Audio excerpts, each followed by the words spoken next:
Today, we're going to check out the top 2018 design trends, the good and the bad.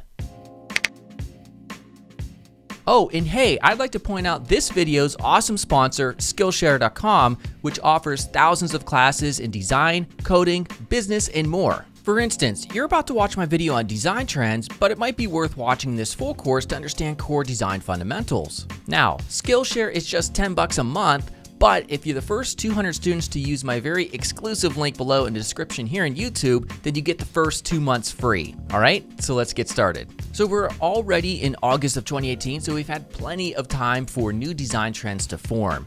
Now, I noted 8 different design trends and I grouped them in terms of being good and bad. And of course, it's entirely subjective and it's meant to be funny. I'm just kind of poking fun at our industry as a whole and myself because, hey, I'm guilty of some of the things that I denote as being bad in terms of design trends.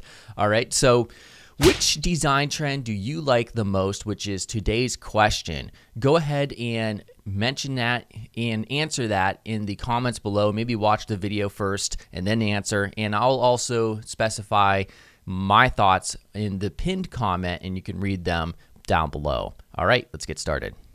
The extra super tall long people illustration trend.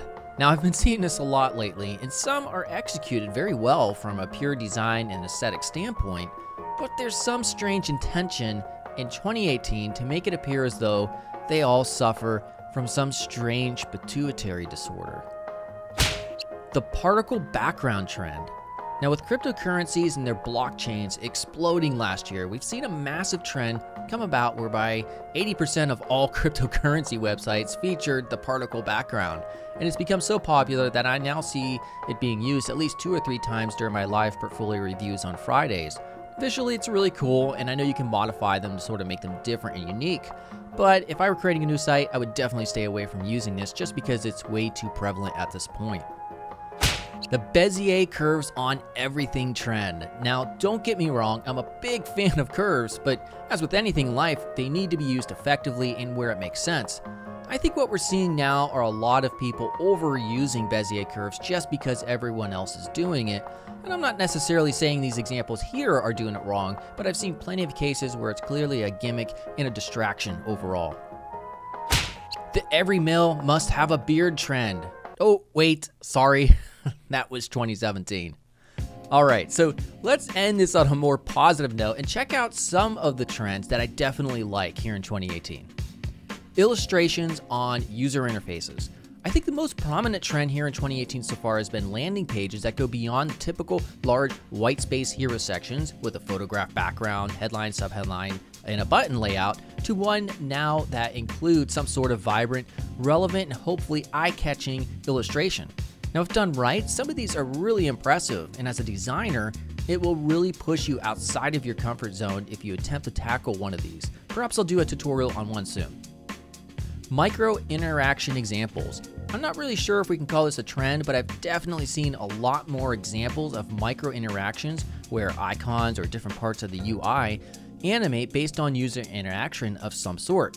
Now, if done correctly, these small animations are really fun and great to use. Page transition animations.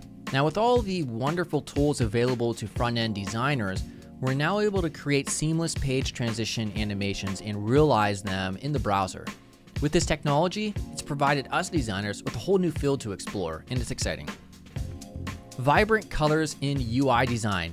Now, especially pink and purple. Now, this too, of course, could be way overused, and it probably is at the moment if we look at the industry as a whole, but the main takeaway from this trend that I hope sticks is not to be afraid to use vibrant colors. For too long, too many UIs stuck to the predictable color schemes with a simple primary color, accent color, etc. Color is good, so let's use more of it where it makes sense. And finally, last but not least, the trend where there's now a million different UI design tools. I've been designing UIs and layouts for 20-ish years now, and I can't recall a time when UI designers had such an amazing assortment of tools to use. Initially, we had tools primarily coming from Adobe, like Photoshop and Illustrator. Then along came Sketch, and Sketch seemed to light a fire under a lot of people's butts, and it opened up the floodgates. Now, Just as in the JavaScript world, where many developers are facing library fatigue, so too are UI designers when it concerns these tools. There's now Adobe Experience Design, Sketch, Figma, InVision App, Framer, Framer X, which comes out soon, Marvel App, Flinto, Proto.io, Azure, and many, many more.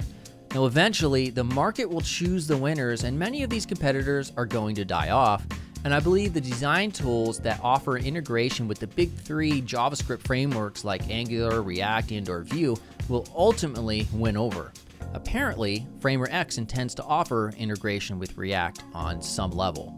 Alright guys, so just a lighthearted video. If you did any of the stuff that I denoted as being bad in terms of design trends, don't worry about it. I've done some of the stuff myself. Not a big deal. Make sure you answer today's question though, which is which design trend do you like and hate the most? And it doesn't really have to be from my list, but let me know what you think in the comments, and I'll see you guys tomorrow with a new video. Goodbye.